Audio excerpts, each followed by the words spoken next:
Howdy, everybody. Graz here from the GKBC. AJ behind the camera. Hi. The daughter sullenly sitting in the same room with her parents. Hello. And this is the Marvelous team up with Tad at Tad Reads Books and Stuff. Channel linked below. We are doing the final section of Harrow County, Omnibus 1. This will be chapters 13 through 16, or issues, what have you. I'm pretty sure we're going to read Omnibus 2 after this. Tad's video is already out. I haven't watched it yet. I'll be watching it as soon as I'm done with mine. But we do each have volume 2, so I'm pretty sure we're moving right into that because the story's still going. Before that, though, I'm going to show a few books. 2 I got for Christmas. And 1 I thought was gone forever. It was one of our prized possessions here. And honestly, I thought somebody took it.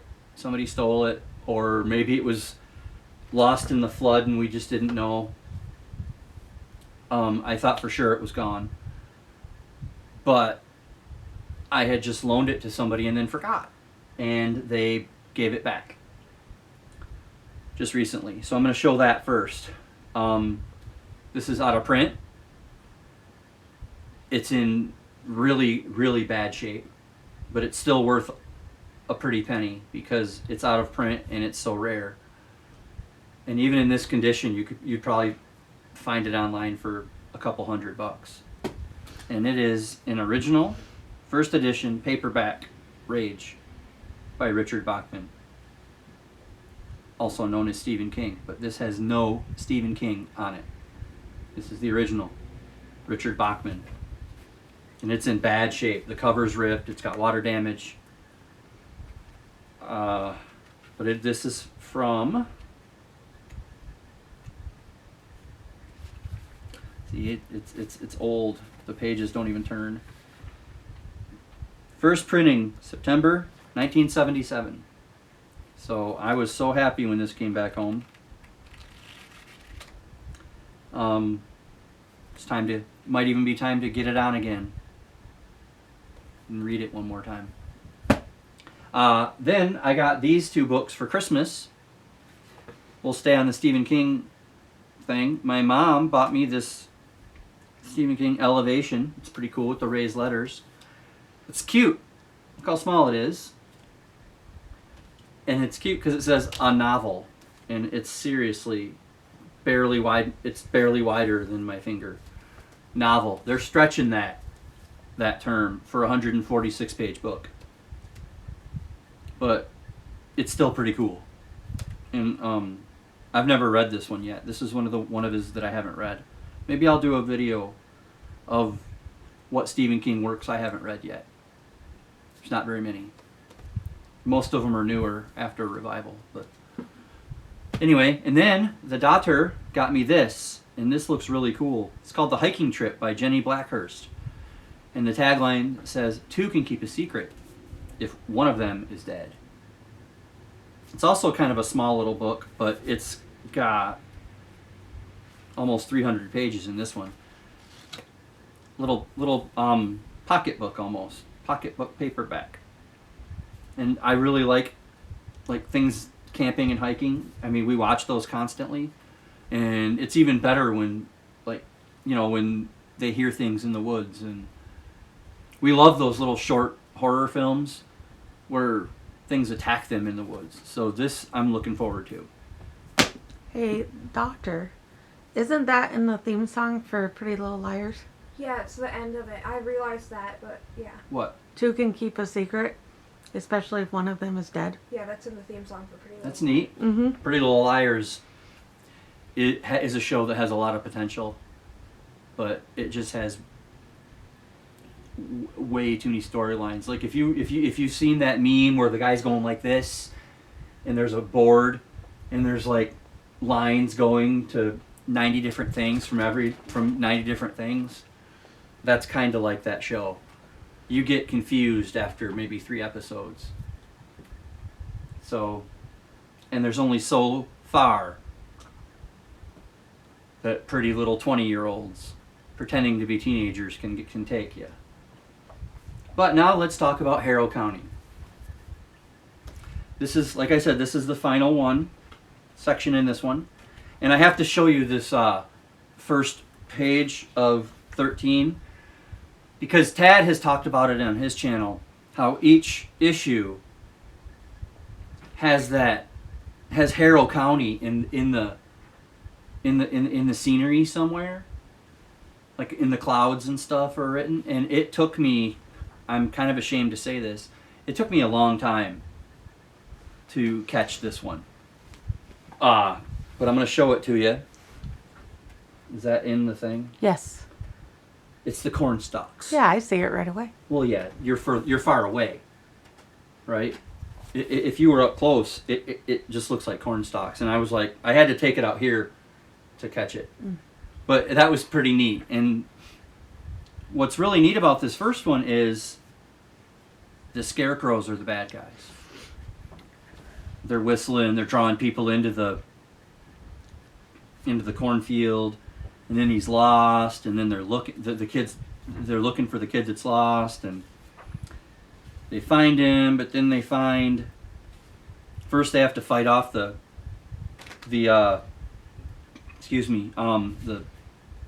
scarecrows, and the skinless boys they're helping, and Bernice has this corn, and she gets the crows to come, and even though they're scarecrows, the crows come and eat in their pumpkin heads. They eat the pumpkins and stuff, so that's kind of cool.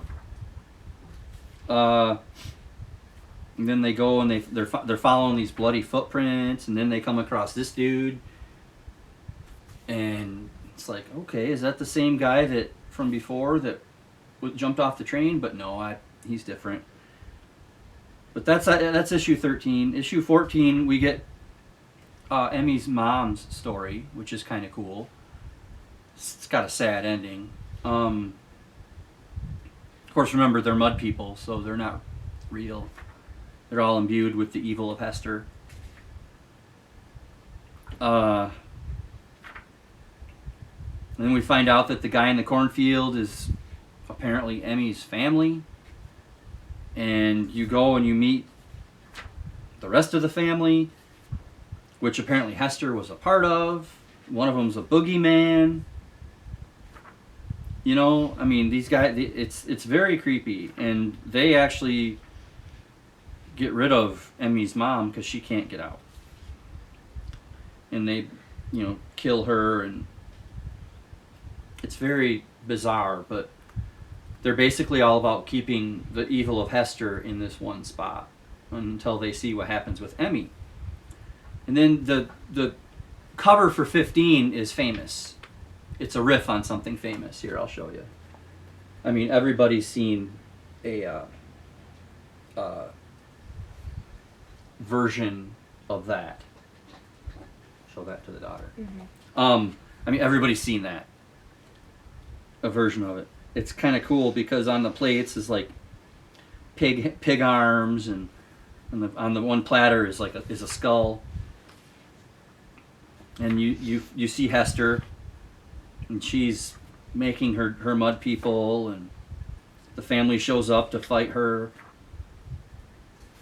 And there's one called Odessa, and she's telling Emmy all about their history and stuff, and how they've always been there, and how Esther's one that could kill them, even though they're supposed to be very hard to kill. And she took her powers, and blah, blah, blah. And this family of hers, the boogeyman and Odessa and the dude in the cornfield, they want Emmy to be a part of their group, but she can't do that if she's got ties. So they're going to go and they're going to kill Harrow County. And they know that she can't do it, so the family's going to do it for her. And she's mad because she doesn't want that to happen. And they disappear and go to do their mischief while Odessa's trying to keep her busy. And the skinless boy manages to come along in the house, which is in this limbo type area. It's back on the track of the story. There's no freak of the week this time, but it's hard to explain. And the family's out there taking care of people, the mud people that Emmy cares about. And turns out I was wrong. The one guy, whose name is Eli, is the guy from the train from earlier that showed the skinless boy where he belonged. And he's in the woods, and he's calling out this dude here that we've seen a few times, this monster, and he's going to take care of him. And it turns out that he's older than even the family. He's not something they have to destroy. And Eli is like, oh, I just didn't know, and blah, blah, blah.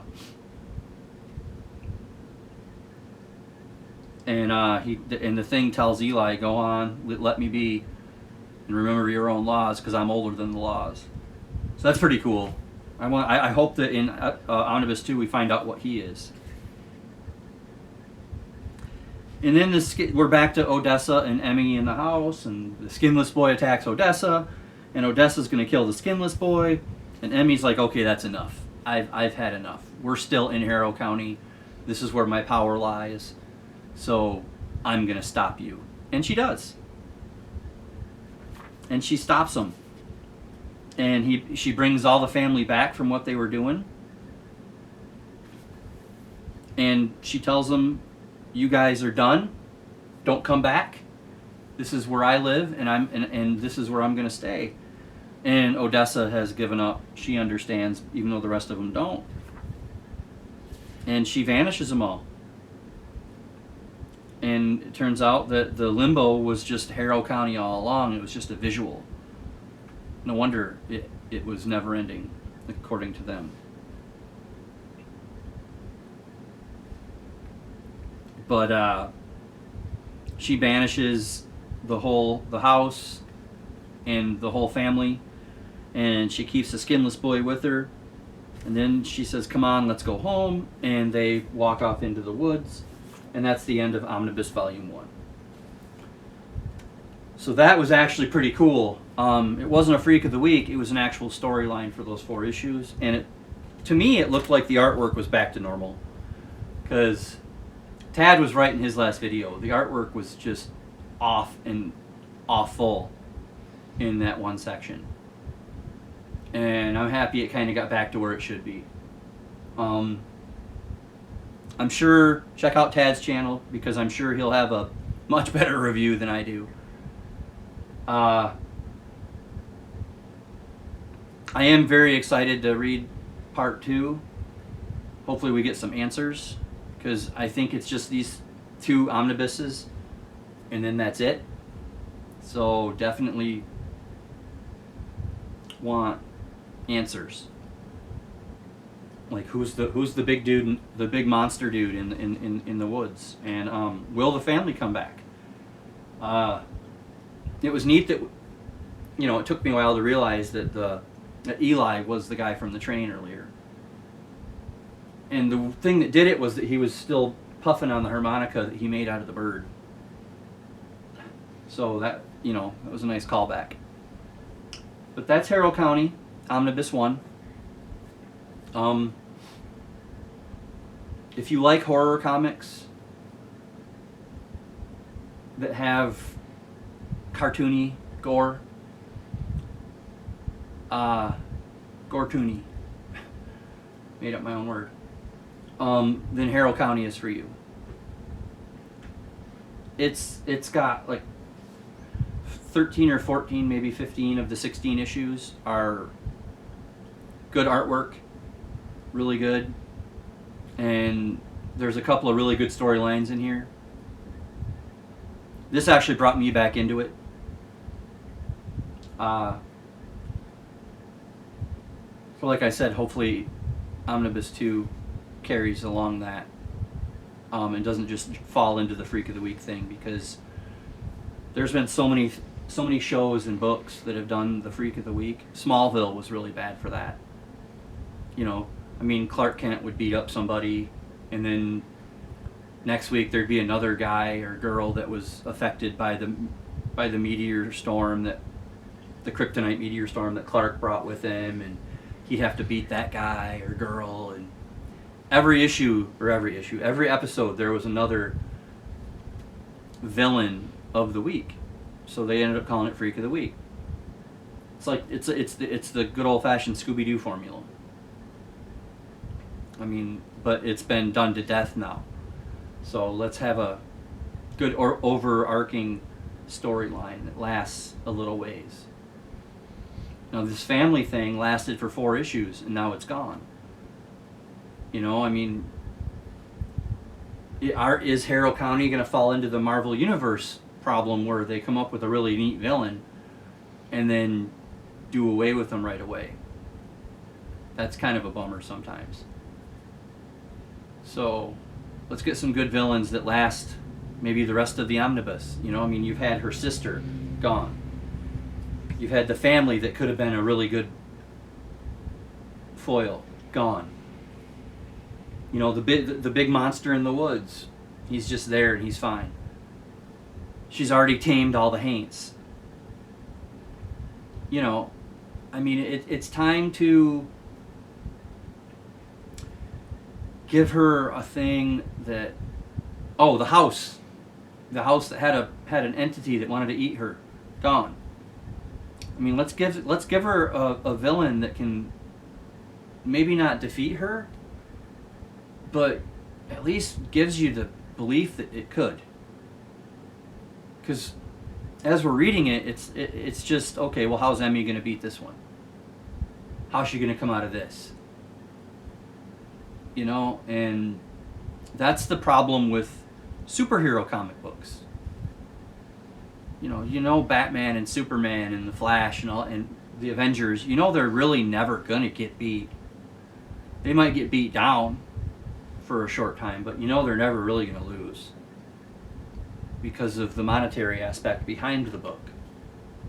So I was kind of hopeful with Dark Horse.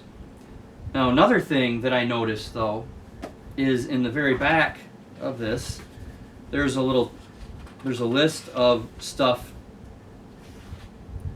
from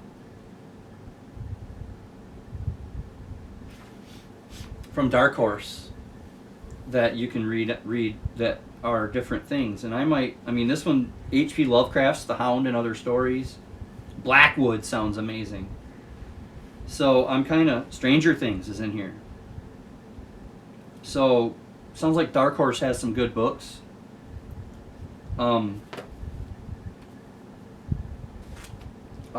So that's going to be maybe something to look into in the future. But that's all I've got for you today.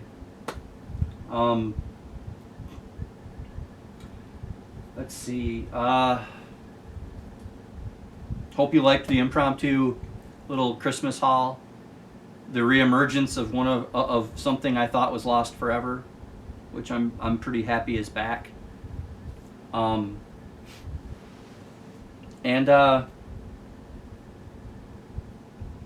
gonna do best of and worst of 2023 coming up. Leave me comments. Do you want 10, 15, 20 books on each, on the worst of or best of for my year? Because I broke 200. I read over 200 books this year, and there will be no carryover if I do, say, 20. Like if I do my worst 20 books of 2023 or best 20 of 2023. So let me know what you want to see. I'm finally think I'm over COVID. I might still be having some side effects, but I'm thinking that throughout the weekend I'm going to catch up on comments. I really appreciate books I'm not reading. I think I probably got your channel wrong. She commented on my community post and said that people would understand and just take care of myself. Thank you for that. And thank you to everybody who's commented and said that you hope we all feel better. We're pretty much back to normal. So, COVID is still a real problem out there, so try to stay safe, everybody. And if you're sick, take care of yourself. Seriously. Heading into winter is the worst part for our bodies. At least for us Northern Hemisphere folks. I don't know if I've got any Southern Hemispheres on here. If I do, drop in and say hello. Or good day. Don't send any inland taipans my way. We don't like those kinds of snakes up here. Right? Mm-mm. Mm-mm. Hardly can stand garden snakes. Right? Hear that? Anyway, I've rambled on long enough. You can tell I'm feeling better. A little bit, because I'm talkative. And I guess that'll do. I'm still hoping to get The Time Traveler's Wife and the reading list done by the end of the year. Let me see here. It is the night of the 28th. And I think I can do it. It's just I've been savoring the reading list so much because it's going to end up being one of my favorite books of the year. It's amazing. Oh, one other bit of news. AJ is going to make it. She cheated a little. She went from reading the book on her Kindle to listening to it on Audible. But it has gotten her to where she has got 2 chapters left of Gone with the Wind. And we challenged her, since she couldn't make it for summer or fall, that she had till the end of the year. So she's got 3 days to listen to 2 chapters. You can do it. But anyway, then we're going to watch the movie, so pity me. Pity Pat. Yeah, pity Pat. Yeah, pity Pat, pity Art. Pity Graz, pity daughter. Yay, I'm here. Honestly, we're only reading it and gonna watch it for the Graz mother. So, but anyway, that's all I got for you today. I don't know what's gonna come next. Might take a few days off, finish the 2 books that I have, and recalibrate, and then give a year-end thing. I'm probably not gonna have TBRs for 2024. I'm just gonna read from shelves and do projects. So, but that'll be more fun. Maybe what I'll do is I'll follow the Brian Lee Durfee method, where he guarantees that he more than likely might read these 5 books in the next month. And then he just reads what he wants. And if he reads those 5 books, then he does. Maybe I'll just do that. That sounds like fun. But anyway, I'm going to let you go. I've been rambling a long time now. And this is Graz. This is the daughter. This is AJ. Read more. Read more. Read more.